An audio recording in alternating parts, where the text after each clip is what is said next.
മിശിഹായ്ക്ക് സ്തുതിയായിരിക്കട്ടെ. ഞാൻ brother Shaiju Adappally, Ernakulam Saint Mary's prayer മിനിസ്ട്രിയിൽ നിന്നാണ്. രോഗശാന്തി നിഗൂഢ മേഖലകൾ എന്ന വിഷയത്തെക്കുറിച്ചാണ് ഇന്ന് ആന്തരിക സൗഖ്യവുമായിട്ട് ബന്ധപ്പെട്ട് സംസാരിക്കുവാൻ പരിശുദ്ധാത്മാവ് കൃപ തരുന്നത്. ഈ പ്രബോധനത്തിലൂടെ അനേകരുടെ ജീവിതങ്ങളെ പരിശുദ്ധാത്മാവ് ഏറ്റെടുക്കുകയും മുറിവുകൾ സുഖപ്പെടുത്തുകയും പരിശുദ്ധാത്മാവിൽ പുതിയ സൃഷ്ടികളായി മാറട്ടെ എന്ന് പ്രാർത്ഥിക്കുകയും ചെയ്യുന്നു. യെശയ്യാ പ്രവചനം 53-ാം അധ്യായം 2-3 വാക്യങ്ങൾ. തൈച്ചെടി പോലെ വരണ്ട ഭൂമിയിൽ നിൽക്കുന്ന മുള പോലെ അവൻ അവിടുത്തെ മുൻപിൽ വളർന്നു. ശ്രദ്ധാർഹമായ രൂപഭംഗിയോ ഗാംഭീര്യമോ ആകർഷകമായ സൗന്ദര്യമോ അവനുണ്ടായിരുന്നില്ല. അവൻ മനുഷ്യരാൽ നിന്ദിക്കപ്പെടുകയും ഉപേക്ഷിക്കപ്പെടുകയും ചെയ്തു. അവൻ വേദനയും ദുഃഖവും നിറഞ്ഞവനായിരുന്നു. അവനെ കണ്ടവർ മുഖം തിരിച്ച് കളഞ്ഞു. അവൻ നിന്ദിക്കപ്പെട്ടു, നാം അവനെ ബഹുമാനിച്ചതുമില്ല. ആന്തരിക സൗഖ്യം ക്രൂശിതനായ യേശുവിൻ്റെ തിരുമുറിവുകളോട് ചേർത്ത് തിരുരക്തത്താൽ കഴുകപ്പെടുന്നതിനു വേണ്ടി ഈ വചനത്തിലൂടെ നമുക്ക് പ്രാർത്ഥിക്കാം. അവൻ മനുഷ്യരാൽ നിന്ദിക്കപ്പെടുകയും ഉപേക്ഷിക്കപ്പെടുകയും ചെയ്തു. അവൻ വേദനയും ദുഃഖവും നിറഞ്ഞവനായിരുന്നു എന്ന്. അതെ, നമ്മുടെ പഴയ മനുഷ്യൻ ക്രൂശിതനായ യേശുവിനോടുകൂടെ കുരിശിൽ തറച്ച് കിടക്കപ്പെടുന്നതായിട്ട് കണ്ട്, യേശുവിൻ്റെ തിരുരക്തം കൊണ്ട് കഴുകപ്പെടുന്നതായിട്ട് കണ്ട് പ്രാർത്ഥിക്കുമ്പോൾ നമുക്ക് പാപമോചനവും ആന്തരിക സൗഖ്യവും ദുഃഖശാന്തിയും പരിശുദ്ധാത്മാവിൽ വീണ്ടും ജനനവും ലഭിക്കും.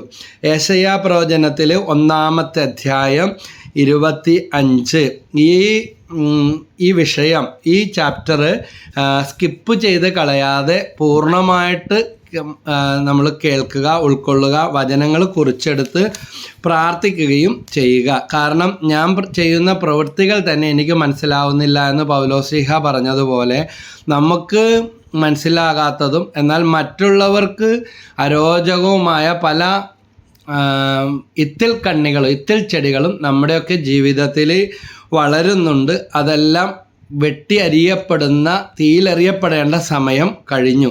നമുക്ക് നമ്മളെ തന്നെ സ്നേഹിക്കാൻ സാധിക്കുന്നില്ല. എവിടെ പോയാലും എല്ലാവരാലും വെറുക്കപ്പെടുന്ന അവസ്ഥകൾ, അങ്ങനെ ഒത്തിരി മുറിവുകൾ. അപ്പോൾ യെശയ്യാ 1:25 പറയുന്നുണ്ട്, ചൂളയിൽ എന്ന പോലെ ഉരുക്കി നിന്നെ ശുദ്ധി ചെയ്യും. നിന്നിൽ കലർന്നിരിക്കുന്ന വിലക്കെട്ട ലോഹം ഞാൻ നീക്കിക്കളയും. എന്നിലും നിങ്ങളിലും ഇതാ വിലക്കെട്ട കാര്യങ്ങൾ ഉണ്ട് എങ്കിൽ ദൈവവചനത്തിലൂടെ യോഹന്നാൻ 15:3 പറയുന്നുണ്ട്, ഞാൻ നിങ്ങളോട് പറഞ്ഞ വചനം നിമിത്തം നിങ്ങൾ ശുദ്ധിയുള്ളവരായിരിക്കുന്നു.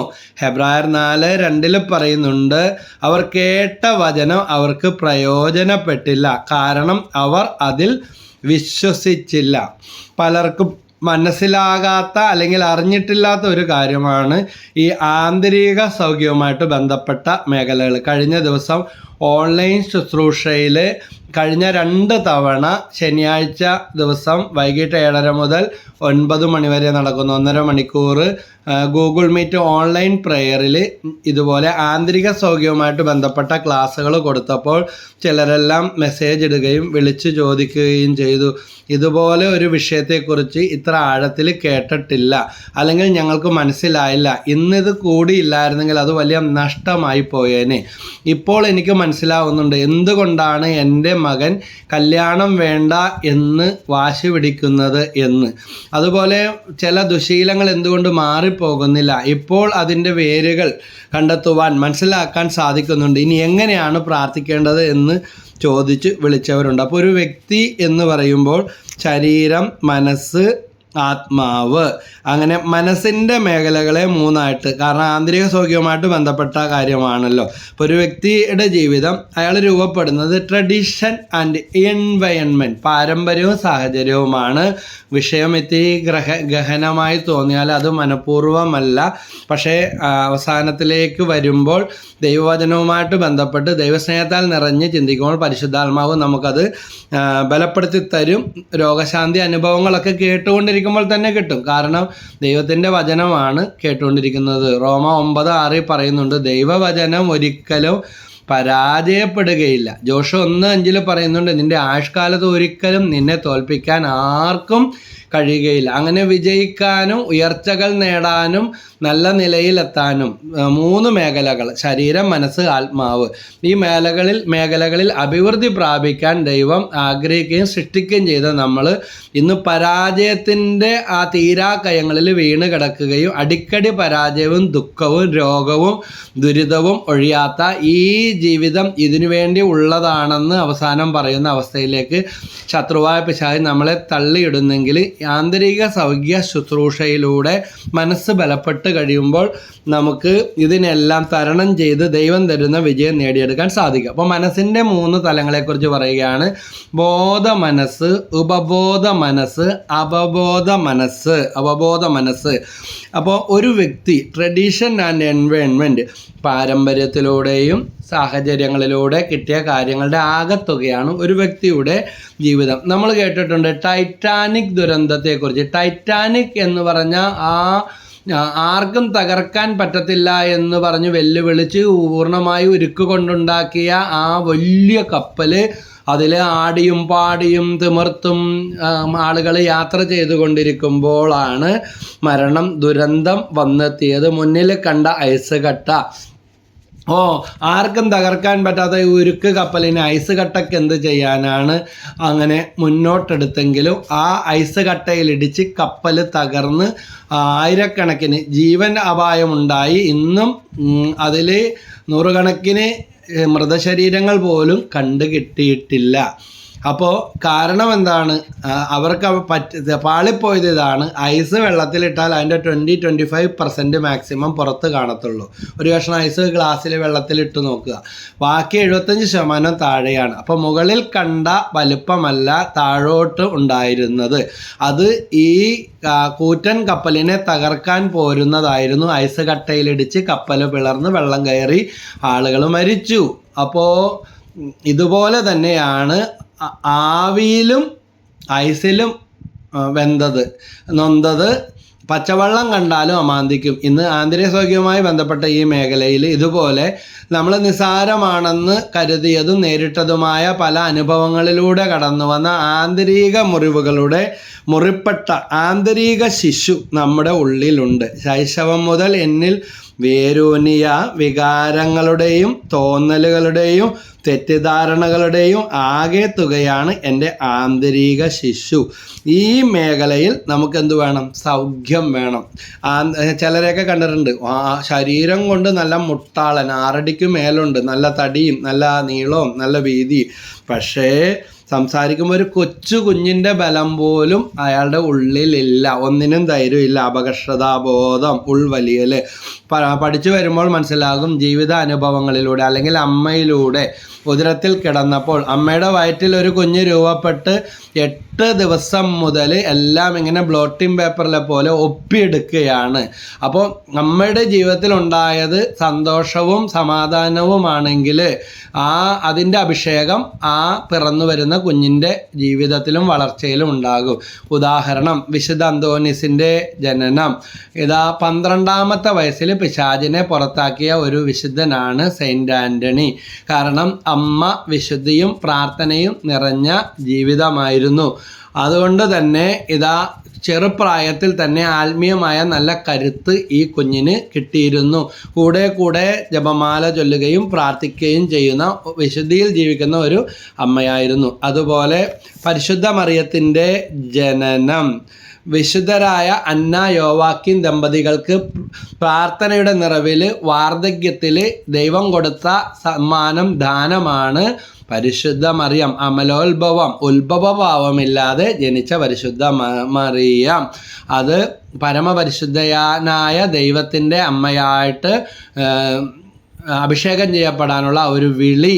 ലൂക്ക 1:35 പരിശുദ്ധാത്മാവ് നിൻ്റെ മേൽ വരും, അത്യുന്നതൻ്റെ ശക്തി നിൻ്റെ മേൽ ആവസിക്കും. ആ വാക്കിൽ തന്നെ എല്ലാം ഉണ്ട്. ദൈവത്തിന് പ്രിയപ്പെട്ട അവള്, ദൈവത്തിൻ്റെ കൃപ ലഭിച്ചവള്, പരിശുദ്ധാത്മാവിനാൽ അഭിഷേകം ചെയ്യപ്പെടുന്നത്, പരിശുദ്ധാത്മാവിനാൽ മുദ്ര ചെയ്യപ്പെട്ടവൾ. അതുപോലെ സക്കറിയ എലിസബത്ത് ദമ്പതികളുടെ ജീവിതം നമ്മൾ കാണുന്നുണ്ട് വിശുദ്ധഗ്രന്ഥത്തിൽ. അവർ ഒരു കുഞ്ഞിന് വേണ്ടി പ്രാർത്ഥിക്കുമ്പോൾ വാർദ്ധക്യത്തിൽ ദേവാലയത്തിൽ ധൂപാർച്ചന സമയത്ത് ബലിപീഠത്തിനായിരിക്കുമ്പോൾ സക്കറിയായ്ക്കുണ്ടായ വെളിപാട്, ദൈവദൂതൻ്റെ വെളിപാട് ലഭിച്ചെങ്കിലും ആ വാർദ്ധക്യത്തിൽ കുഞ്ഞിനെ ഗർഭം ധരിക്കുമോ? വിശ്വാസമൊക്കെ ഉണ്ടായിരുന്നു, പക്ഷേ അവസ്ഥ വാർദ്ധക്യമല്ലേ, സംശയിച്ചതുകൊണ്ട് ആ കുഞ്ഞിന് പേരിടുന്നത് വരെ സക്കറിയായുടെ സംസാര ശക്തി നഷ്ടപ്പെട്ടു. ഫലമോ കുഞ്ഞ് ജനിച്ചു. നല്ല വിശുദ്ധിയിൽ ജീവിച്ച, സന്തോഷത്തിൽ ജീവിച്ചിരുന്ന പ്രാർത്ഥനയുള്ള ദമ്പതികൾ ഈ കുഞ്ഞ് അങ്ങനെ ഇങ്ങനെയും വാ തുറക്കത്തില്ല, വാ തുറന്നാൽ അണലി സന്തതികളെ എന്നൊക്കെയാണ് പറയുന്നത്. വിശുദ്ധ സ്നാപക യോഹന്നാൻ്റെ ജീവിതം പരിശോധിക്കൂ. ഏകാന്തവാസമാണ്, മരുഭൂമിയിലേക്ക് പോയി, വെട്ടുക്കിളികളും കാട്ടുതേനും ഒക്കെ ഭക്ഷിച്ചു. അങ്ങനെയുള്ള ഒരൊറ്റപ്പെടലും ഒരു വ്യത്യസ്തമായ ജീവിതവുമാണ്. ഫലം തരാത്ത വൃക്ഷങ്ങളെല്ലാം വെട്ടിയിൽ തീയിലെറിയപ്പെടും. അങ്ങനെയും വാ തുറക്കില്ല, തുറന്നാൽ വെട്ടൊന്ന് തുണ്ടൻ രണ്ട് പോലത്തെ അവസ്ഥ. ഒരു മയവുമില്ല. കാരണം മാതാപിതാക്കൾക്ക് കുഞ്ഞിനെ ഗർഭിണിയായപ്പോൾ അമ്മ ഗർഭിണിയായപ്പോൾ അപ്പന് സംസാരശക്തി, ഇനി എന്ത് എന്നുള്ള ഒരു ഭയം കടന്നു വന്ന് കാണും. ഞാൻ ഓർക്കുകയാണ്, ഇവിടെ എൻ്റെ അടുക്കൽ ഒരു സംസാരിക്കാത്ത കുട്ടിയെയും കൊണ്ട് വന്നത്. ഈ 5.5-6 വയസ്സായിട്ട് സംസാരിക്കുന്നില്ല. അപ്പോൾ ഇനി സംസാരിക്കുകയോ ഇല്ലെന്ന് അറിയാൻ വേണ്ടിയാണ് വന്നത്. ഞാൻ ഈ കൊച്ചിനെയും കൊണ്ട് വന്നപ്പോൾ കുഞ്ഞിനെ അങ്ങോട്ട് മാറ്റി നിർത്ത്, അമ്മയായിട്ടൊന്ന് സംസാരിക്കട്ടെ എന്ന് ചോദിച്ചു. ഞാൻ ചോദിച്ചു, ഈ കുഞ്ഞിനെ ഗർഭിണിയായിരുന്നപ്പോൾ നിങ്ങൾ തമ്മിൽ വഴക്കിട്ട് എത്ര നാളും മിണ്ടാതിരുന്നു? അപ്പോൾ പറഞ്ഞ് ഇപ്പോഴും കാര്യമായിട്ട് മിണ്ടുന്നൊന്നുമില്ല, പക്ഷേ ഗർഭിണിയായ ആണെന്നും കൂടെ അറിഞ്ഞപ്പോൾ ഒട്ടും മിണ്ടിയില്ല. കാരണം വിവാഹം കഴിച്ചിട്ട് ഇന്ന് വരെ ഇയാൾ ജോലിക്ക് പോയിട്ടില്ല. ഒരു ചതിയായിപ്പോയി. കുഞ്ഞില്ലായിരുന്നെങ്കിൽ ഈ ബന്ധം ഞാൻ പണ്ടേ പിരിഞ്ഞേനെ എന്ന്. അപ്പോൾ ഇനി ഒരിക്കലും ഇയാളോട് സംസാരിക്കത്തില്ല എന്ന് തീരുമാനിച്ച ആ നാളുകൾ ഈ കുഞ്ഞിലേക്ക്, അമ്മയുടെ ഉദരത്തിൽ കിടന്ന കുഞ്ഞിലേക്ക് ഈ വൈരാഗ്യം, വെറുപ്പ് കടന്നു വന്നു. കുഞ്ഞ് അമ്മയെന്ന് പോലും വിളിക്കാത്ത കുഞ്ഞ് ഈ മേഖല സമർപ്പിച്ച് NLP ഇട്ട് അമ്മയിലൂടെ പ്രാർത്ഥിച്ചപ്പോൾ വീട്ടിൽ ചെന്ന് കഴിഞ്ഞപ്പോൾ ആദ്യത്തെ വാക്ക് കൊച്ച് സംസാരിച്ചത് കൊന്ത എന്നാണെന്ന് പറഞ്ഞ്, പിന്നീട് നല്ല മിടുക്കിയായി സംസാരമൊക്കെ തടസ്സമൊക്കെ മാറിയെന്നും പറഞ്ഞ് നാവിൻ്റെ കെട്ടഴിഞ്ഞു.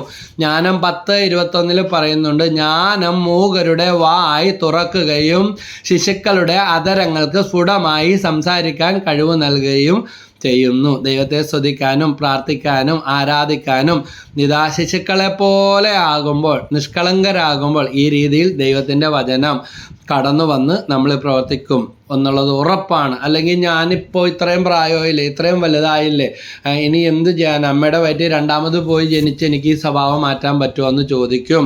ന്യായമായ ചോദ്യമാണ്. യോഹന്നാൻ്റെ സുവിശേഷം 3-ാം അധ്യായത്തിലെ 5-6 വാക്യങ്ങൾ സമയമുള്ളപ്പോൾ എടുത്ത് വായിക്കുക. യോഹന്നാൻ്റെ സുവിശേഷം 3-ാം അധ്യായത്തിലാണ് ഇതിനെക്കുറിച്ച് പറയുന്നത്. വീണ്ടും ജനനത്തെക്കുറിച്ചാണ് ഇവിടെ പരിശുദ്ധാത്മാവ് നമ്മളോട് സംസാരിക്കുന്നത്. യോഹന്നാൻ്റെ സുവിശേഷം 3-ാം അധ്യായം അവിടെ പറയുന്നത് ഇപ്രകാരമാണ്: യേശു പ്രതിവചിച്ചു, സത്യസത്യമായി ഞാൻ നിന്നോട് പറയുന്നു, ജലത്താലും ആത്മാവിനാലും ജനിക്കുന്നില്ലെങ്കിൽ ഒരുവനും ദൈവരാജ്യത്തിൽ പ്രവേശിക്കുക സാധ്യമല്ല. മാംസത്തിൽ നിന്ന് ജനിക്കുന്നത് മാംസമാണ്, ആത്മാവിൽ നിന്ന് ജനിക്കുന്നത് ആത്മാവാണ്. അപ്പോൾ 7-ാമത്തെ വാക്യത്തിൽ പറയുന്നു, നിങ്ങൾ വീണ്ടും ജനിക്കണമെന്ന് ഞാൻ പറഞ്ഞതുകൊണ്ട് നീ വിസ്മയിക്കേണ്ട. കാറ്റ് അതിനിഷ്ടമുള്ളിടത്തേക്ക് വീശുന്നു. കാറ്റ് പോലെയാണ് ദൈവത്തിൽ നിന്ന് ജനിക്കുന്നവൻ. യോഹന്നാൻ്റെ സുവിശേഷം 3-ാം അധ്യായം 3 മുതലുള്ള വാക്യങ്ങൾ. യേശു പറഞ്ഞു, സത്യസത്യമായി ഞാൻ നിന്നോട് പറയുന്നു, വീണ്ടും ജനിക്കുന്നില്ലെങ്കിൽ ഒരുവന് ദൈവരാജ്യം കാണാൻ കഴിയുകയില്ല. നിക്കോദേമസ് ചോദിച്ചു, പ്രായമായ മനുഷ്യന് ഇത് എങ്ങനെ സാധിക്കും? അമ്മയുടെ ഉദരത്തിൽ വീണ്ടും പ്രവേശിച്ച് അവന് ജനിക്കുവാൻ സാധിക്കുമോ? യേശു പ്രതിവചിച്ചു, സത്യസത്യമായി ഞാൻ നിന്നോട് പറയുന്നു, ജലത്താലും ആത്മാവിനാലും വീണ്ടും ജനിക്കുന്നില്ലെങ്കിൽ ഒരുവന് ദൈവരാജ്യത്തിൽ പ്രവേശിക്കുക സാധ്യമല്ല. അപ്പോൾ ജലത്താലും ആത്മാവിനാലും വീണ്ടും ജനിക്കണം. ഇനി ആന്തരിക സൗഖ്യം കിട്ടാത്ത വ്യക്തികൾ എന്തായിരിക്കും? എപ്പോഴും പരാതി പറഞ്ഞുകൊണ്ടിരിക്കും, ഒന്നിലും തൃപ്തിയില്ല, ആരെയും വിശ്വാസമില്ല. ഇങ്ങനെ പറയും, ആർക്കും എന്നെ വേണ്ട, നമ്മൾ അധികപ്പറ്റാണെന്ന് പറയും. പിന്നെ ആന്തരിക ശിശുവിനേറ്റ മുറിവുകളിലൂടെയാണ് ആത്മഹത്യാ ചിന്ത. പണിയെടുക്കാൻ വേണ്ടി മാത്രം, ഞാൻ മാത്രം കഷ്ടപ്പെടുന്നു, എല്ലാവരും സുഖിക്കുന്നു. പിന്നെ വിഴുപ്പ് താങ്ങി എന്ന് പറഞ്ഞിട്ട് പറയും, നമ്മളെല്ലാവരും വിഴുപ്പ് താങ്ങാൻ. അതുപോലെ മോഷണ സ്വഭാവം. ഞാനിവിടെ ഒരു പയ്യനെ കൊണ്ടുവന്നത് ഓർക്കുകയാണ്. 7ാം ക്ലാസ്സിൽ പഠിക്കുന്ന പയ്യൻ ഇവിടെ വന്നിട്ട് ഞങ്ങളറിയാതെ എൻ്റെ പേഴ്സിൽ നിന്ന് പോലും 2500 രൂപ പിടിച്ചു. അപ്പോൾ ഒരുപാട് കാര്യങ്ങൾ തെളിഞ്ഞു. പള്ളിയിൽ അച്ഛൻ്റെ ലോഹയിൽ നിന്ന്, വീട്ടിൽ നിന്ന് അമ്മയുടെ ബാഗിൽ നിന്ന്, കിട്ടുന്നിടത്ത് പോകുന്നിടത്ത് എല്ലാം കക്കുമായിരുന്നു. ഈ കണക്കുകളെല്ലാം പിന്നീട് എൻ്റെ കട്ടത് ഇവിടെ കൊണ്ടുവന്നത് പിടിച്ചതോടുകൂടി എല്ലാം പുറത്തു വന്നു. ഇത്രയും ഗുരുതരമാണെന്നറിഞ്ഞത് ഇതോടുകൂടെയാണ്. അപ്പോൾ ഞാൻ പറഞ്ഞു അപ്പനും അമ്മ അവിടെ ഇരിക്കും, ഇവനായിട്ട് സംസാരിച്ച് കഥകൾ കിട്ടി. അവസാനം അപ്പനും അമ്മനെ ഒരുമിച്ച് സംസാരിച്ചു, സെപ്പറേറ്റ് അപ്പനെ സംസാരിച്ചു, കഥ പുറത്തു വന്നു. ഇതേ പ്രായത്തിൽ 7ൽ പഠിക്കുമ്പോൾ 1.5 പവൻ്റെ മാല, വല്യമ്മയുടെ മാല കട്ടിട്ട് നാട്ടിൽ നിന്ന് പോലും കടത്തി നിർത്തി വേറെ സ്ഥലത്താണ് പഠിപ്പിച്ചത്. നാണക്കേട് കാരണം. അതേ മനുഷ്യൻ്റെ മകൻ അതേ പ്രായമായപ്പോൾ ഉണങ്ങാത്ത മുറിവുകൾ, ആന്തരിക സൗഖ്യം കിട്ടാത്ത ഈ മേഖലകൾ, അതേ സ്വഭാവം. ഇയാൾ ഇന്ന് വലിയ നല്ല ലെവലിൽ വിദേശത്തൊക്കെ ജോലിയാണ്. അപ്പോൾ ആന്തരിക സൗഖ്യം കിട്ടാത്ത, മാപ്പ് കൊടുക്കാത്ത, മാപ്പ് ചോദിക്കാത്ത, ക്ഷമിക്കാത്ത മേഖലകൾ ഇങ്ങനെ വേട്ടയാടിക്കൊണ്ടിരിക്കുന്നു. ഇപ്പോൾ നമുക്കറിയാം, കാച്ചിൽ നട്ടാൽ കാച്ചിൽ മുളക്കും, പീച്ചിൽ നട്ടാൽ പീച്ചിൽ മുളക്കും, കോവൽ നട്ടാൽ പാവൽ മുളക്കൂല, കോവലേ മുളക്കൂ, അല്ലേ?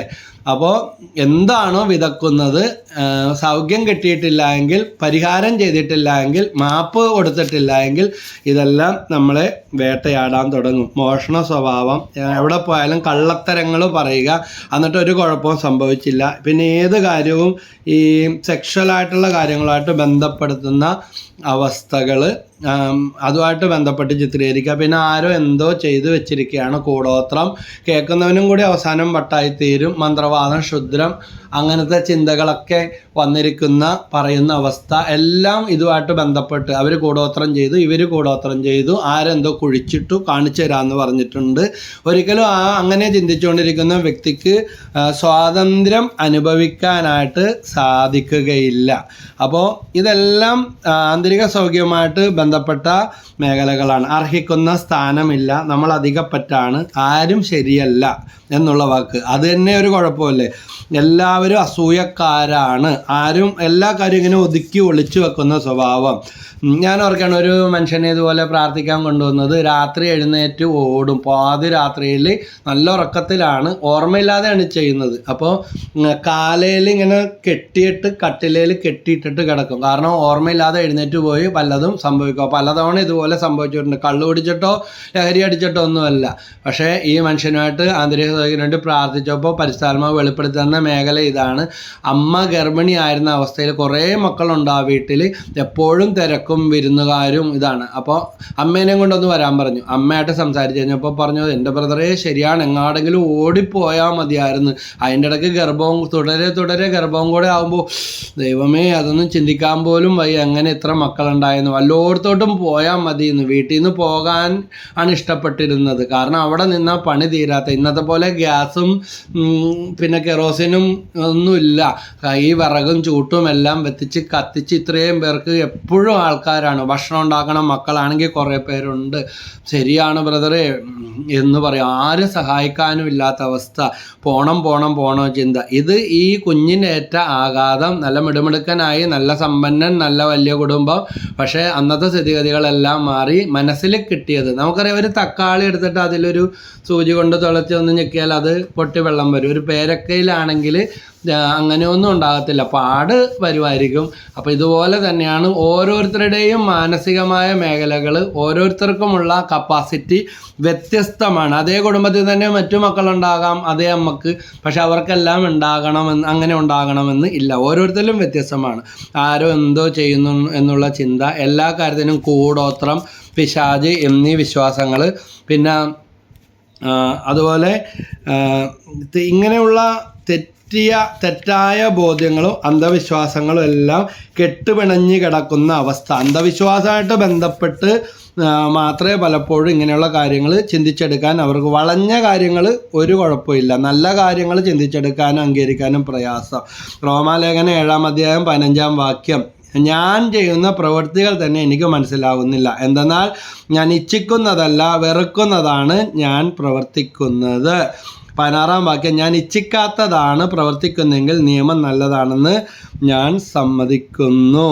അപ്പോൾ റോമാലേഖനം 7-ാം അധ്യായം 19-ാം വാക്യത്തിൽ പറയുന്നു, 18-ഉം 19-ഉം, എന്നാൽ അതായത് എൻ്റെ ശരീരത്തിൽ നന്മ വസിക്കുന്നില്ലെന്ന് ഞാൻ അറിയുന്നു. നന്മ ഇച്ഛിക്കാൻ എനിക്ക് സാധിക്കുന്നില്ല, എന്നാൽ പ്രവർത്തിക്കാൻ സാധിക്കുന്നില്ല. ഇതാണ് ആന്തരിക സൗഖ്യം കിട്ടാത്ത വ്യക്തിയുടെ അവസ്ഥ. തെറി പറയുക, പ്രാകുക, വിറയൽ. ഞാൻ ഓർക്കുകയാണ്, പിന്നെ വിറയല് മാറാത്തൊരു മനുഷ്യനെ കൊണ്ടുവന്നു. പണ്ടൊന്നുമില്ല, ഇടക്കാലം കൊണ്ട് വിറയൽ. NLP അതിനുവേണ്ടി പ്രാർത്ഥിച്ചു. കർത്താവ് ഒരു കാര്യം വെളിപ്പെടുത്തി കൊടുത്തു. ആ മേഖല എടുത്ത് പ്രാർത്ഥിച്ചു കഴിഞ്ഞപ്പോൾ അത് സൗഖ്യപ്പെട്ട ഒരു 40-45 വയസ്സ് കാണും. ഇനി പോകാത്ത ആശുപത്രിയും കാണിക്കാത്ത ഡോക്ടർമാരൊന്നുമില്ല. പക്ഷേ അത് കണ്ടുപിടിക്കാൻ, മനുഷ്യന് ടെസ്റ്റ് ചെയ്ത് കണ്ടുപിടിക്കാൻ പറ്റിയ കാര്യങ്ങളായിരുന്നില്ല. ഒരു കെട്ട്, ആ കെട്ടഴിഞ്ഞു കഴിഞ്ഞപ്പോൾ യേശുവിൻ്റെ രക്തത്താൽ കഴുകി പ്രാർത്ഥിച്ചു കഴിഞ്ഞപ്പോൾ സൗഖ്യപ്പെട്ട, സാക്ഷ്യപ്പെടുത്തിയ അനുഭവമാണ്. അതുപോലെ വലതുവശം മുഴുവനും പ്രശ്നമായിട്ട് ഒരു നേഴ്സിന് വേണ്ടി പ്രാർത്ഥിച്ചത് ഓർക്കുകയാണ്. വലതുവശം മുഴുവൻ, വലത് കൈ, വലത് കാല്, വലതുവശം മുഴുവൻ എഴുതാനായിട്ടൊന്നും പറ്റുന്നില്ല. ഒരു നേഴ്സിന് ഏറ്റവും പ്രധാനപ്പെട്ട, വിദേശത്ത് ജോലി ഉണ്ടായിട്ട് എമർജൻസി ലീവിനൊക്കെ വന്ന് അവിടെ എല്ലാം കാണിച്ചു. ഇനി ഇവിടെ ഒന്നും കണ്ടുപിടിക്കുന്നില്ല. സ്ട്രോക്കൊന്നുമല്ല, ന്യൂറോനെ കണ്ടു. അങ്ങനെ പലവിധ ടെസ്റ്റുകൾ ചെയ്തു. അവസാനം ഈ മേഖല സമർപ്പിച്ചു പ്രാർത്ഥിച്ച് അതിൻ്റെ കാര്യം വെളിപ്പെടുത്തി കിട്ടി.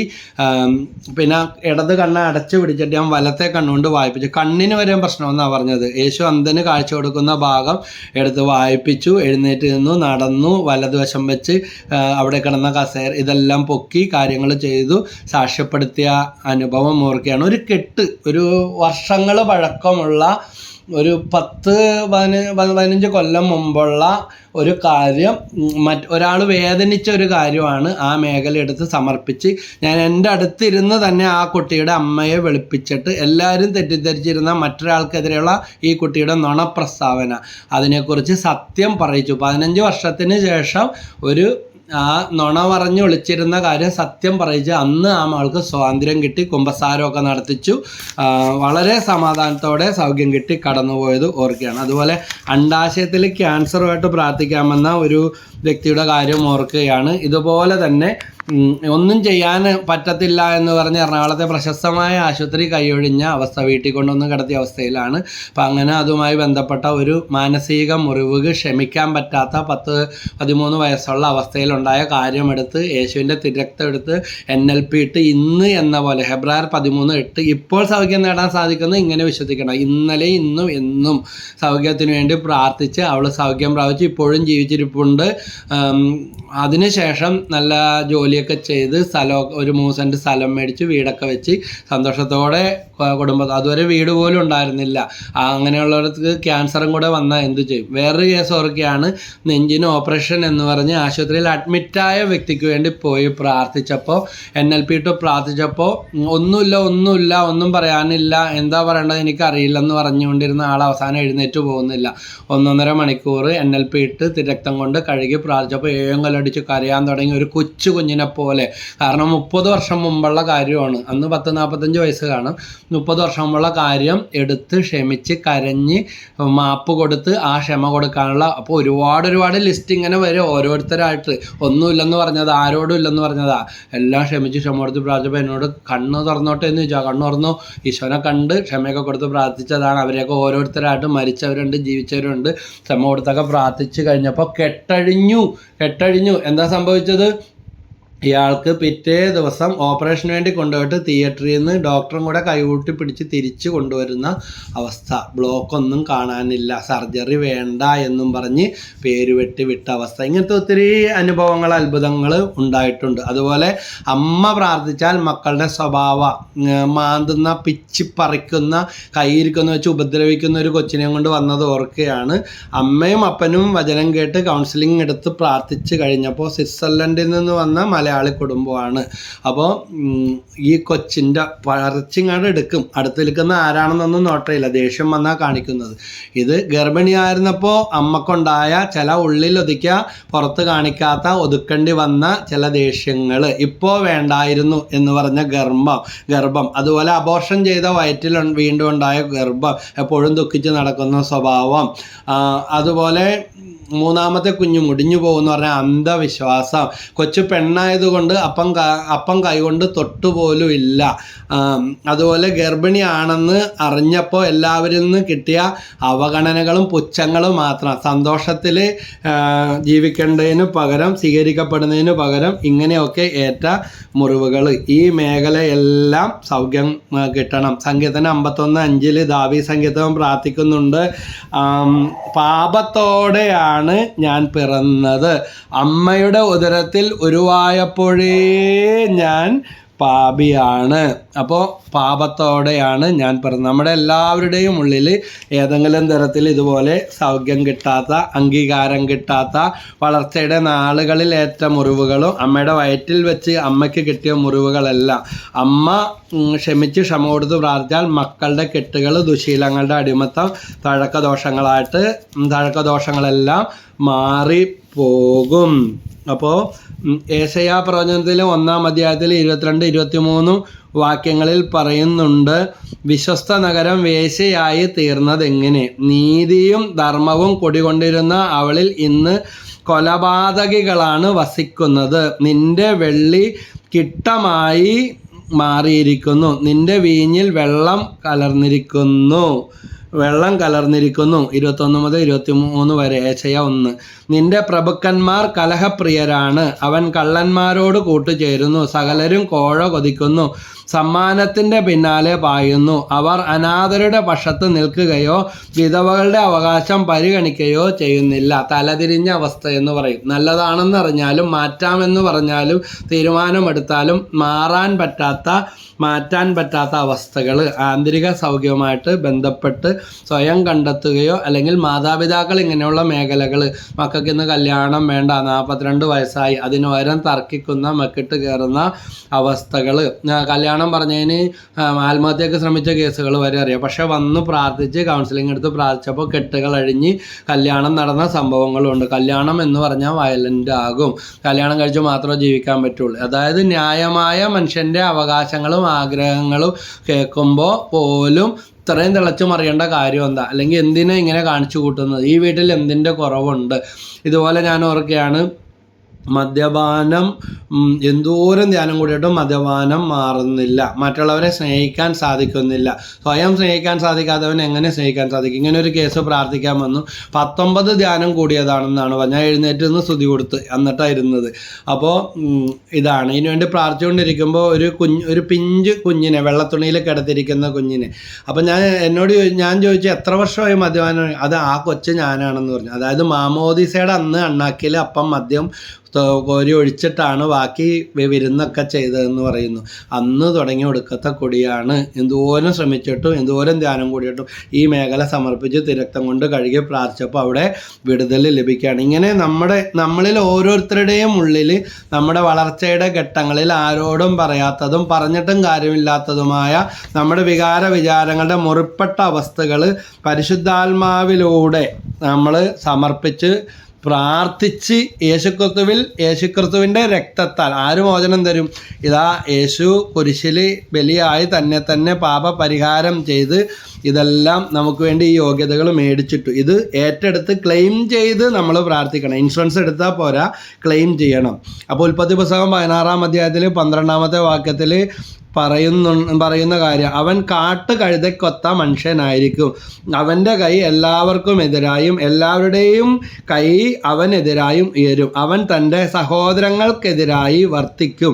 ഈ കുടുംബത്തിൽ ഇത് മാത്രം ഇങ്ങനെ ആയിപ്പോയത് എന്താ? മറ്റുള്ളവരൊക്കെ എത്ര നന്നായിട്ട് ജീവിക്കുന്നു, അല്ലെങ്കിൽ ഈ മകൾ മാത്രം എന്താ ഇങ്ങനെ എന്ന് പറയുമ്പോൾ ആണിനെ പ്രതീക്ഷിച്ചിട്ട് പെണ്ണിനെ കിട്ടിയത്, പെണ്ണിനെ പ്രതീക്ഷിച്ചിട്ട് ആണിനെ കിട്ടിയത്, ഇപ്പോൾ വേണ്ടായിരുന്നു എന്ന് പറഞ്ഞിരിക്കുന്ന സമയത്തുണ്ടായ ജനനം, അതുപോലെ അബോർഷൻ ചെയ്ത് കളയാൻ മരുന്ന് കഴിച്ചിട്ടും പോയില്ല, അങ്ങനെ അവിചാരിതമായ ഗർഭങ്ങൾ, ഇഷ്ടപ്പെടാത്ത ജന്മം കൊടുക്കലുകൾ, ഇത് അല്ലെങ്കിൽ ഗർഭിണി ആയപ്പോൾ അമ്മയ്ക്ക് ജോലി കിട്ടിയത് നിമിത്തം ഇത് വേണ്ടായിരുന്നു എന്നുള്ള, പിന്നെ മതിയായിരുന്നു എന്നുള്ള ചിന്ത, കല്യാണം കഴിച്ചു വന്ന വീട്ടിൽ ഉണ്ടായ വഴക്കുകളും പ്രശ്നങ്ങളും കുഞ്ഞിനെ ബാധിച്ച അവസ്ഥ, പ്രിയപ്പെട്ടവരുടെ വേർപാട് മാതാപിതാക്കളിൽ ഉണ്ടാക്കിയ കഠിനമായ ദുഃഖങ്ങൾ, ജോലി നഷ്ടപ്പെട്ട അവസ്ഥകൾ, സ്വയം നിലനിൽക്കാൻ കഴിയാത്ത സാഹചര്യങ്ങളിൽ വളർത്തിക്കൊണ്ടുവരാനോ പഠിപ്പിക്കാനോ എന്തു ചെയ്യും എന്നുള്ള അന്നത്തെ ടെൻഷനും ആദിയും, ഇതെല്ലാം ഇന്ന് വ്യക്തിത്വമില്ല, ഒന്നിലും പിടിച്ചു നിൽക്കാൻ പറ്റുന്നില്ല, നല്ല നെഗറ്റീവായിട്ട് ചിന്തിക്കാൻ സാധിക്കുന്നില്ല,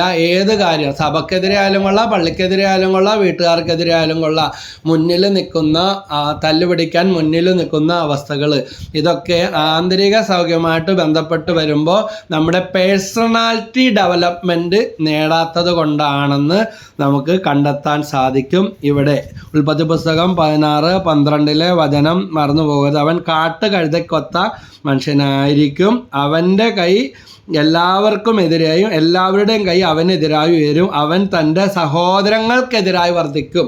വലിയ പ്രശ്നമോ കൂടപ്പറപ്പങ്ങളെ സ്നേഹിച്ചില്ല എങ്കിൽ, അല്ലെങ്കിൽ പുറത്തൊക്കെ പോകുമ്പോൾ മറ്റുള്ളവരെ അംഗീകരിക്കാൻ പറ്റുന്നില്ല, തർക്കക്കാരൻ, എതിര് നിൽക്കുന്ന, എന്തിലും തർക്കശാസ്ത്രം, എന്തിലും കുറ്റം പറയുന്ന സ്വഭാവം, കുറ്റം കണ്ടുപിടിക്കുന്ന സ്വഭാവം, ഇതെല്ലാം മാറ്റി യേശുക്രിസ്തുവിൻ്റെ രക്തത്താലെ കഴുകണം. അപ്പോൾ ഉൽപ്പത്തി പുസ്തകത്തിൽ 6-ാം അധ്യായത്തിൽ നമ്മൾ കാണുന്നുണ്ട്, 6-ാം അധ്യായത്തിലെ 5-ഉം 6-ഉം വാക്യങ്ങളിലും മനുഷ്യൻ്റെ ഭാവനയും ചിന്തയും ദുഷിച്ചത് മാത്രമാണെന്ന് അവിടുന്ന് കണ്ടു. ഭൂമിയിൽ മനുഷ്യൻ്റെ ദുഷ്ടത വർദ്ധിച്ചിരിക്കുന്നു, അവൻ്റെ ഹൃദയത്തിലെ ചിന്തയും ഭാവനയും എപ്പോഴും ദുഷിച്ചത് മാത്രമാണെന്ന് കർത്താവ് കണ്ടു. ഭൂമുഖത്ത് മനുഷ്യനെ സൃഷ്ടിച്ചതിൽ കർത്താവ് പരിതപിച്ചു, അത് അവിടുത്തെ ഹൃദയത്തെ വേദനിപ്പിച്ചു. അതുകൊണ്ട് എന്ത് ചെയ്യണം? യേശുക്രിസ്തുവിൽ പരിശുദ്ധാത്മാവിൽ വീണ്ടും ജനനം നേടുവാനായിട്ട് നമുക്ക് സാധിക്കണം. ഫിക്സ് വരുന്ന, അപസ്മാരം വരുന്ന 33 വയസ്സുള്ള ഒരു സ്ത്രീക്ക് വേണ്ടി ഇതുപോലെ NLP ഇവിടെ കിടന്ന് അടിച്ച് തല്ലി കറങ്ങി തട്ടിത്തെറിപ്പിക്കുന്ന ഭയങ്കരമായ ബുദ്ധിമുട്ടൊക്കെ വന്നു. പിന്നീട് അത് അവസാനത്തെ വരവായിരുന്നു, സൗഖ്യപ്പെട്ടു. കാരണം മനസ്സിൽ കിടക്കുന്ന ഒരു വിഷമമുള്ള കാര്യം പങ്കുവെച്ച് പ്രാർത്ഥിച്ചു കഴിഞ്ഞപ്പോൾ അവരും എല്ലാവരും പേടിച്ചു പോയി കൂടിയിരുന്നവർ. പക്ഷേ അന്നത്തോടുകൂടെ പൂർണ്ണമായിട്ട് സൗഖ്യം കിട്ടി, കല്യാണം നടന്നു, ഒരു കുഞ്ഞിന് ജന്മം കൊടുത്തു. ക്യാൻസർ പോലും മാറിപ്പോയ അവസ്ഥകൾ ഉണ്ടായിട്ടുണ്ട്. ഇതൊക്കെ സൈക് സോമ നൂമ, ശരീരം, മനസ്സ്, ആത്മാവ്, മനസ്സിനേക്കുന്ന മുറിവുകൾ. ഇന്ന് വൈദ്യശാസ്ത്രം പോലും ചോദിക്കും, വല്ല പ്രയാസം ഉണ്ടോ, എന്തോ വിഷമമുണ്ടോ, എന്താ പ്രശ്നം എന്ന് ഡോക്ടർമാർ പോലും മരുന്നിനൊക്കെ ചെല്ലുമ്പോൾ ചോദിക്കും. അതായത് 180% രോഗങ്ങൾ ഈ സൈക്കോസോമാറ്റിക് ഡിസീസ് എന്ന് പറയും.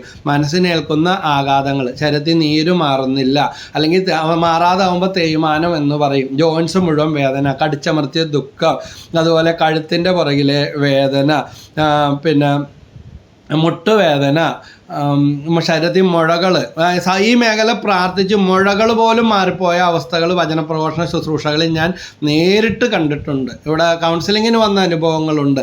ഗർഭത്തിൽ കിടന്ന കൊച്ചിന് ഇങ്ങനെ പ്രശ്നമൊന്നും പറഞ്ഞിട്ട് കളയണമെന്ന് പറഞ്ഞ് ആ മേഖല അമ്മയിലൂടെ പ്രാർത്ഥിച്ച് പുറത്തു വന്നപ്പോൾ ഒരു കുഴപ്പമില്ല. എത്ര എണ്ണം ഉണ്ടെന്നറിയാമോ?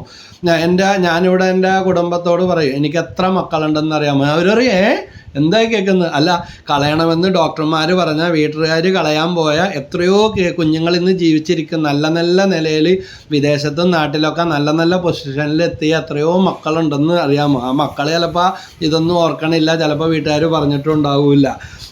അപ്പോൾ ചിലരൊക്കെ ഈ അടുത്ത ഒരു പരിപാടിക്ക് വന്നപ്പോൾ അവർ പറഞ്ഞത് കളയണമെന്ന് ഡോക്ടർ പറഞ്ഞ ബ്രദറാണെന്ന് പറഞ്ഞത്, ഒരു കുഴപ്പമുണ്ടാകില്ല, ഈശോ സൗഖ്യപ്പെടുത്തിയിട്ടുണ്ട് എന്ന് പറഞ്ഞിട്ട്. അപ്പോൾ ഈ ഇങ്ങനെയുള്ള മേഖലകളെല്ലാം സങ്കീർത്തനത്തിൽ 55-ാമത്തെ അധ്യായത്തിൽ 4 മുതൽ 6 വരെയുള്ള വാക്യങ്ങൾ, എൻ്റെ ഹൃദയം വേദന കൊണ്ട് പിടയുന്നു, ഭീതി എൻ്റെ മേൽ നിബദിച്ചിരിക്കുന്നു, ഭയവും വിറയലും എന്നെ പിടികൂടിയിരിക്കുന്നു, പരിഭ്രാന്തി എന്നെ ഗ്രസിച്ചിരിക്കുന്നു. ഞാൻ പറഞ്ഞു, പ്രാവിനെ പോലെ ചിറകുണ്ടായിരുന്നെങ്കിൽ ഞാൻ പറന്നുപോയി വിശ്രമിക്കുമായിരുന്നു. അതല്ല അവസ്ഥ, ജീവിക്കാനേ തോന്നണില്ല. സങ്കീർത്തനം 143:3 പറയുന്നുണ്ട്, എന്താണ്? ശത്രു അവൻ്റെ ജീവനെ നിലത്തെറിഞ്ഞ് തകർത്ത് കളഞ്ഞു. ആത്മഹത്യാ പ്രവണത എൻ്റെ അപ്പനൊക്കെ ഉണ്ടായിരുന്ന മരിക്കണം ചാകണം കൊല്ലണം ഇങ്ങനത്തെ ഒരു ഇതായിരുന്നു. പക്ഷേ ഒരു വീണ്ടും ജനനം പരിശുദ്ധാത്മാവിലൂടെ കിട്ടിയപ്പോൾ മദ്യം ഇല്ലെങ്കിൽ ഈ ഭൂമി ഇല്ല, ജീവിതം ഇല്ലെന്ന് പറഞ്ഞ ആള് അതെല്ലാം മാറി 15 വർഷം പുതുപുത്തൻ മനുഷ്യനായിട്ട് ജീവിച്ച, ഞങ്ങൾക്ക് നിധി കിട്ടിയെന്ന് വരെ പറഞ്ഞു വരുത്തിയ, പള്ളിയിലൊക്കെ പോയി പറഞ്ഞു വെളുപ്പിച്ച സംഭവമൊക്കെ ഉണ്ടായിട്ടുണ്ട്. അപ്പോൾ എഫേസസ് 4:22 മുതൽ 24 വരെ.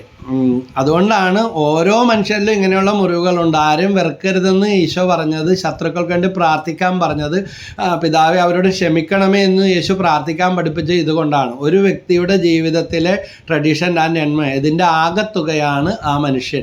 അപ്പോൾ ആ സ്ഥാനത്ത് നമ്മൾ ജനിച്ചാലും ഇങ്ങനെ വരത്തുള്ളൂ. അയാളെ കുറ്റക്കാരനായി കാണാൻ പറ്റത്തില്ല. അതുകൊണ്ട് എൻ്റെ ഭാര്യ ഇങ്ങനെയായത്, എൻ്റെ ഭർത്താവ് ഇങ്ങനെയായത്, ഈ മോൻ ഇങ്ങനെയായത്, അതിന് പിന്നിൽ ചില കാരണങ്ങളുണ്ടെന്ന് ഈ ഇന്നർ ഹീലിംഗുമായിട്ട് ബന്ധപ്പെട്ട് ചിന്തിച്ചാൽ നമുക്ക് മനസ്സിലാകും അവർ കുറ്റക്കാരല്ല, അവർക്ക് കിട്ടിയ ആഘാതങ്ങളാണ്, മുറിവുകളാണ്. ആ മേഖല ഇപ്പം ഞാൻ കഴിഞ്ഞ ദിവസം ചിന്തിച്ചൊരു, അതായത് ഉണ്ണിയപ്പത്തിന് കലക്കിയ ആ മാവ് ഉണ്ണിയപ്പത്തിൻ്റെ അച്ചിലൊഴിച്ചാൽ ഉണ്ണിയപ്പമായിട്ട് വരും. അത് ഇച്ചിരിയും കൂടി കട്ടിക്കിട്ടിട്ട് പിടിച്ചിട്ടിട്ടാൽ ഉണ്ടംപരി, എണ്ണയിലേക്ക് ഇങ്ങനെ പിടിച്ചിട്ടാൽ ഉണ്ടംപരി എന്ന് പറയും അല്ലേ. അത് ഇത്രയും കൂടെ വെള്ളം ചേർത്ത് ലൈറ്റാക്കി പിന്നെ പാനിലേക്ക് ഒഴിച്ചാൽ ദോശ പോലെ ആയി കിട്ടും. അപ്പോൾ അവർക്ക് കിട്ടിയ വിചാരങ്ങളുടെ ജീവിത അനുഭവങ്ങളുടെ ആകത്തുകയാണ് ഓരോ വ്യക്തിയും. എഫേസസ് 4:22-23 നിങ്ങളുടെ പഴയ ജീവിത രീതികളിൽ നിന്ന് രൂപം കൊണ്ട വഞ്ചന നിറഞ്ഞ ആസക്തികളാൽ കലുഷിതമായ, നമ്മളിലൂടെ വന്നതും നമ്മുടെ ജന്മത്തിലൂടെ വന്നതും മാറ്റാൻ പറ്റാത്തതായിട്ടൊന്നുമില്ല. ഒരു കഥ അറിയാം. അതായത് ഒരാളുടെ 2 മക്കൾ, താന്തോന്നിയായ കുടുംബം നോക്കാത്ത മദ്യപാനിയായ അപ്പൻ, അയാൾക്കുണ്ടായ 2 മക്കളിൽ ഒരാൾ ഇതുപോലെ തന്നെ താന്തോന്നിയും ദുർനടപ്പുകാരനായി, മറ്റേവൻ നല്ലവനായി തീർന്നു, നാട്ടിലും വീട്ടിലും എല്ലാം പ്രശസ്തിയുള്ളവനും നല്ല സൽസ്വഭാവിയുമായി തീർന്നു. ഒരാളുടെ തന്നെ 2 മക്കൾ, അതായത് വിപരീത അനുഭവങ്ങളെ ക്രിയാത്മകമായി ഉപയോഗിച്ചവൻ, അപ്പൻ ജീവിച്ചതുപോലെ ആകരുത് രക്ഷപ്പെടണമെന്ന് വിചാരിച്ചവൻ അതിനെ തുഴഞ്ഞു മുന്നേറി. മറ്റേവൻ എന്ത് വിചാരിച്ചു, എൻ്റെ അപ്പനാ ഇങ്ങനത്തവനാ, എനിക്ക് ജീവിതം ഇല്ല, ഞങ്ങളുടെ കാര്യം പോക്കാണെന്ന് വിചാരിച്ച് അവൻ അതിനേക്കാൾ മോശക്കാരനും ദുർനടപ്പുകാരനുമായി തീർന്നു. അപ്പോൾ എഫേസസ് 4:22-23 പറയുന്നു, നിങ്ങളുടെ പഴയ ജീവിതത്തിൽ നിന്ന് രൂപം കൊണ്ട വഞ്ചന നിറഞ്ഞ ആസക്തികളാൽ കലുഷിതമായ പഴയ മനുഷ്യനെ ദൂരെ എറിയുവിൻ. നിങ്ങൾ മനസ്സിൻ്റെ ചൈതന്യത്തിൽ നവീകരിക്കപ്പെടട്ടെ, യഥാർത്ഥമായ വിശുദ്ധിയിലും നീതിയിലും ദൈവത്തിൻ്റെ സാദൃശ്യത്തിൽ സൃഷ്ടിക്കപ്പെട്ട പുതിയ മനുഷ്യനെ ധരിക്കുവിൻ. കർത്താവെ ഞാൻ ധരിക്കുന്നു, ഏറ്റെടുക്കുന്നു, എനിക്ക് ആന്തരിക സൗഖ്യം നൽകണമേ. ഒന്നിലും തൃപ്തിയില്ലാത്ത സ്വഭാവം, കുറ്റം പറയുന്ന സ്വഭാവം, കരയുന്ന സ്വഭാവം, ചീത്ത വിളിക്കുന്ന, തെറി വിളിക്കുന്ന സ്വഭാവമൊക്കെ മാറി. ഇങ്ങനെയുണ്ട് ഭയങ്കരമായ തെറി പറയുന്ന സ്വഭാവം. തെറി പറയുന്ന കൊച്ചിനെയും കൊണ്ട് വന്നപ്പോൾ പ്രാർത്ഥിച്ചത് ഓർക്കുകയാണ്. അതായത് ഗർഭിണിയായെന്ന് അറിഞ്ഞ് അമ്മായിയമ്മ മാത്രം വീട്ടിലുണ്ട്, വന്ന് പറഞ്ഞപ്പോൾ ഇതിനെയും കൊണ്ടാണ് നീ വന്നതെന്ന് ചോദിച്ചു. അതായത് കല്യാണം കഴിച്ച് വിട്ടപ്പോഴേ ഗർഭിണിയാണെന്ന രീതിയിൽ വേശ്യയെ പോലെ ചിത്രീകരിച്ചപ്പോൾ അന്ന് ഉള്ളിലൊതുക്കിയ ആ വെറുപ്പ്, ഉള്ളിൽ ചീത്ത പറഞ്ഞ ഇവരോട് തോന്നിയ ആ പക, കൊച്ചു പുറത്ത് വന്നിട്ട് പ്രായമൊന്നും ആയിട്ടില്ല, അപ്പോഴേ തെറിവാക്കല്ലാതെ പറയൂല. ഒരു കൊച്ചിനെയും കൊണ്ട് പ്രാർത്ഥിക്കുക. അതുപോലെ വെള്ളത്തിൽ ചാകാൻ നടന്ന കൊച്ചിനെയും കൊണ്ട്, കൊച്ചിന് വെള്ളത്തിനോട് ഭയങ്കര ആകർഷണം. കാരണം അമ്മ ബോട്ടിൽ നിന്ന് ചാടാൻ പോയിട്ട് എല്ലാവരും കൂടെ രക്ഷിച്ചതാണ് ഗർഭിണിയായിരുന്ന അവസ്ഥയിൽ. ഭർത്താവിൻ്റെ ജോലി നഷ്ടപ്പെട്ടു, കുടുംബത്തെ പ്രശ്നങ്ങളെല്ലാം കൂടി പെണ്ണിൻ്റെ കഴുത്തിൽ, ഈ പെണ്ണ് കാരണമാണെന്ന് പറഞ്ഞ അവസ്ഥ. അപ്പോൾ ഈ കാലഘട്ടങ്ങൾ കഴിഞ്ഞു, അതെല്ലാം മാറി. പക്ഷേ വെള്ളത്തിൽ ചാടാൻ ഭയങ്കര ആകർഷണം, പല അങ്ങനത്തെ കൊഞ്ഞിനെയും കൊണ്ട് വന്നത് ഓർക്കുകയാണ്. ഇങ്ങനെയുള്ള ഉള്ളിൽ ഏൽക്കുന്ന ആഘാതങ്ങൾ. അപ്പോൾ ഈ വചനങ്ങൾ വീണ്ടും നമ്മൾ പ്രാർത്ഥിക്കണം. യോഹന്നാൻ്റെ സുവിശേഷം 3-ാം അധ്യായം 3 മുതൽ 6 വരെയുള്ള വാക്യങ്ങൾ, എഫേസസ് 4:22 മുതൽ 24 വരെ, എഫേസസ് 6:10 മുതൽ 17 വരെ. ഒരു മാസം ഈ വചനങ്ങൾ പറഞ്ഞ് പ്രാർത്ഥിക്കുക, ആന്തരിക സൗഖ്യം കിട്ടും തീർച്ചയാണ്. ഒരു മാസം എല്ലാ ദിവസവും പറ്റുന്നത്ര പ്രാവശ്യം പറഞ്ഞ് ഒരു വീണ്ടും ജനനം, ക്രൂശിത രൂപത്തിൻ്റെ മുമ്പിൽ അല്ലെങ്കിൽ കണ്ണുകൾ അടച്ച് മുറിവേറ്റ യേശുവിനെ കണ്ട് യേശുവിൻ്റെ രക്തത്തുള്ളികൾ നമ്മുടെ മേലും ആ അനുഭവങ്ങളുടെ മേൽ, വ്യക്തികളുടെ മേൽ വീഴുന്നതായിട്ട് കണ്ട് പ്രാർത്ഥിച്ചാൽ ദുശീലങ്ങൾ മാറിപ്പോകും. ഇന്ന് നമുക്ക് നിയന്ത്രണമില്ലാത്ത സ്വഭാവങ്ങൾ, ചാടിക്കടിക്കുന്ന സ്വഭാവം, സ്വഭാവം, പെട്ടെന്ന് ദേഷ്യം വരൽ, ആരെയും സ്നേഹിക്കാൻ സാധിക്കുന്നില്ല, ബന്ധങ്ങൾ നിലനിൽക്കുന്നില്ല എന്നുള്ള അവസ്ഥകൾ, എല്ലാത്തിനെയും പിശാചും മന്ത്രമെന്നും പറഞ്ഞ് ചിത്രീകരിക്കുന്ന സ്വഭാവം, സംശയപ്രകൃതി, അമ്മക്കപ്പനെ സംശയമായിരുന്നു, അപ്പൻ അമ്മേനെ സംശയമായിരുന്നു, ഇതിലൂടെ കിട്ടിയ സംശയ രോഗങ്ങൾ, പാരമ്പര്യ കെട്ടുകൾ, പുറപ്പാട് 20 പറയുന്നത് 1000 തലമുറ വരെ കരുണ കാണിക്കും, 3-4 തലമുറ വരെ ശിക്ഷിക്കും എന്ന് പറയുന്നുണ്ട്. അപ്പോൾ മദ്യപാനത്തിൻ്റെ സ്വഭാവം അല്ലെങ്കിൽ ചില തഴക്കദോഷങ്ങൾ ഇന്ന് കുടുംബത്തിലേക്ക് ദൈവത്തെ മറന്ന് ജീവിച്ച അവസ്ഥകൾ, തലമുറകളിലേക്ക് ഉണ്ടാക്കിയിരിക്കുന്ന മുറിവുകൾ, കുടുംബ ജീവിതത്തിൽ തകർച്ച, വിവാഹ തകർച്ച, കുഞ്ഞുങ്ങളുണ്ടാകുന്നില്ല, ഉണ്ടായത് കളയണമെന്നുള്ള ചിന്ത, ഒന്നിലും ഒരു ജോലിയിൽ ഉറച്ചു നിൽക്കാൻ പറ്റുന്നില്ല, ആരെയും തൃപ്തിയില്ല, ആരെയും വിശ്വാസമില്ല. ഈ സ്വഭാവങ്ങളെല്ലാം പരിശുദ്ധാത്മാവിൽ നിറഞ്ഞ് ഒരു വീണ്ടും ജനനം കിട്ടിക്കഴിഞ്ഞാൽ പൊളിച്ചു മാറ്റിയതുപോലെ മാറും. നമുക്ക് വ്യക്തി ജീവിതത്തിൽ സ്വാതന്ത്ര്യം ലഭിക്കും. അതായത് പക്ഷി ശൂന്യാകാശത്തും മത്സ്യം വെള്ളത്തിലും സ്വതന്ത്രമായിരിക്കുന്നത് പോലെ, അല്ലാതെ തൊട്ടിലിൽ മത്സ്യത്തെ പിടിച്ചിട്ട്, അക്വേറിയത്തിലെ മത്സ്യത്തെ പിടിച്ചിട്ട് ആട്ടിയ കുട്ടിയുടെ കഥ കേട്ടിട്ടുണ്ട്. അമ്മ വന്ന് നോക്കുമ്പോൾ തൊട്ടിലിട്ട് കൊച്ചിൻ്റെ വിചാരം കൊച്ചിനെ തൊട്ടിലാട്ടുമ്പോൾ കൊച്ചിന് സന്തോഷമല്ല. അതുപോലെ മത്സ്യത്തെ തൊട്ടില്ല. മത്സ്യം വെള്ളത്തിലാണ് സ്വതന്ത്രമായിരിക്കുന്നത്, പക്ഷി ശൂന്യാകാശത്താണ് സ്വതന്ത്രമായി പറക്കുന്നത്. ഇതുപോലെ ദൈവം തരുന്ന സ്വാതന്ത്ര്യത്തിലേക്ക് വിളിക്കപ്പെട്ടവരാണ്. അപ്പോൾ യേശുക്രിസ്തുവിൻ്റെ തിരുമുറിവോട് തിരക്തത്തോട് ചേർത്ത് ആന്തരിക സൗഖ്യം കിട്ടാൻ പ്രാർത്ഥിക്കാം. എന്തോരം കാശും മന്ത്രവാദിക്കും അന്ധവിശ്വാസത്തിനും അനാചാരത്തിനും കൊണ്ടുപോയി കൊടുത്തവരുണ്ടെന്നറിയാമോ? ജീവിതത്തിൻ്റെ നല്ലൊരു വരുമാനം മുഴുവൻ മദ്യഷാപ്പിലും ലഹരിയിലും മാറി ഓടിക്കൊണ്ടിരിക്കുകയാണ്.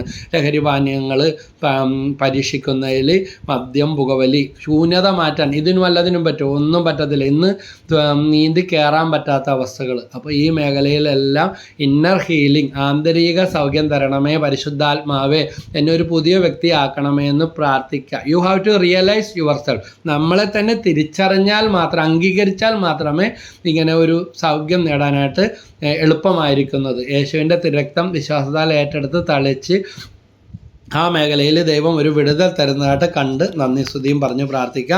അത്ഭുതം നടക്കും. പരിശുദ്ധ അമ്മേ മാതാവേ, ഉണ്ണിയേശുവിനെ പൊതിഞ്ഞതുപോലെ, ഉണ്ണിയേശുവിനെ കാത്തതുപോലെ, ഉണ്ണിയേശുവിനെ വളർത്തിയതുപോലെ ഞങ്ങളുടെ ജീവിതത്തിൽ ദൈവവരപ്രസാദം വളരാൻ അമ്മ സഹായിക്കണമേ. പ്രാർത്ഥിക്കണമേ. സകല വിശുദ്ധന്മാരെ ഞങ്ങൾക്ക് വേണ്ടി പ്രാർത്ഥിക്കണം. ഞങ്ങളുടെ കാവൽമാലകന്മാരെ ദൈവഹിതം പോലെ നയിക്കണമേ. രോഗശാന്തി, നിഗൂഢ മേഖലകൾ എന്ന ഈ വിഷയത്തിൽ കർത്താവെ കൂടുതൽ ഉൾക്കാഴ്ചയും അഭിഷേകവും വചനത്തിൻ്റെ നിറവും ഉള്ളവരായി മറ്റുള്ളവർക്കും ഈ സ്വാതന്ത്ര്യം അഭിഷേക അനുഭവം പങ്കുവെക്കുന്നവരാക്കി ഞങ്ങളെ മാറ്റണേ. യേശുനാമത്തിൽ ബന്ധനം കഴിയട്ടെ, കെട്ടോപ്പെട്ടിട്ട്. നിങ്ങളുടെ അനുഭവങ്ങൾ കമൻസുകൾ അയക്കുക.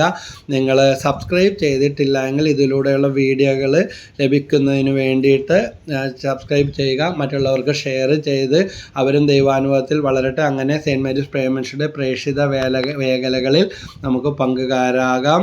നിങ്ങളുടെ ലൈക്ക് അടിക്കുക, കമൻ്റ് അയക്കുക, ഷെയർ ചെയ്യുക.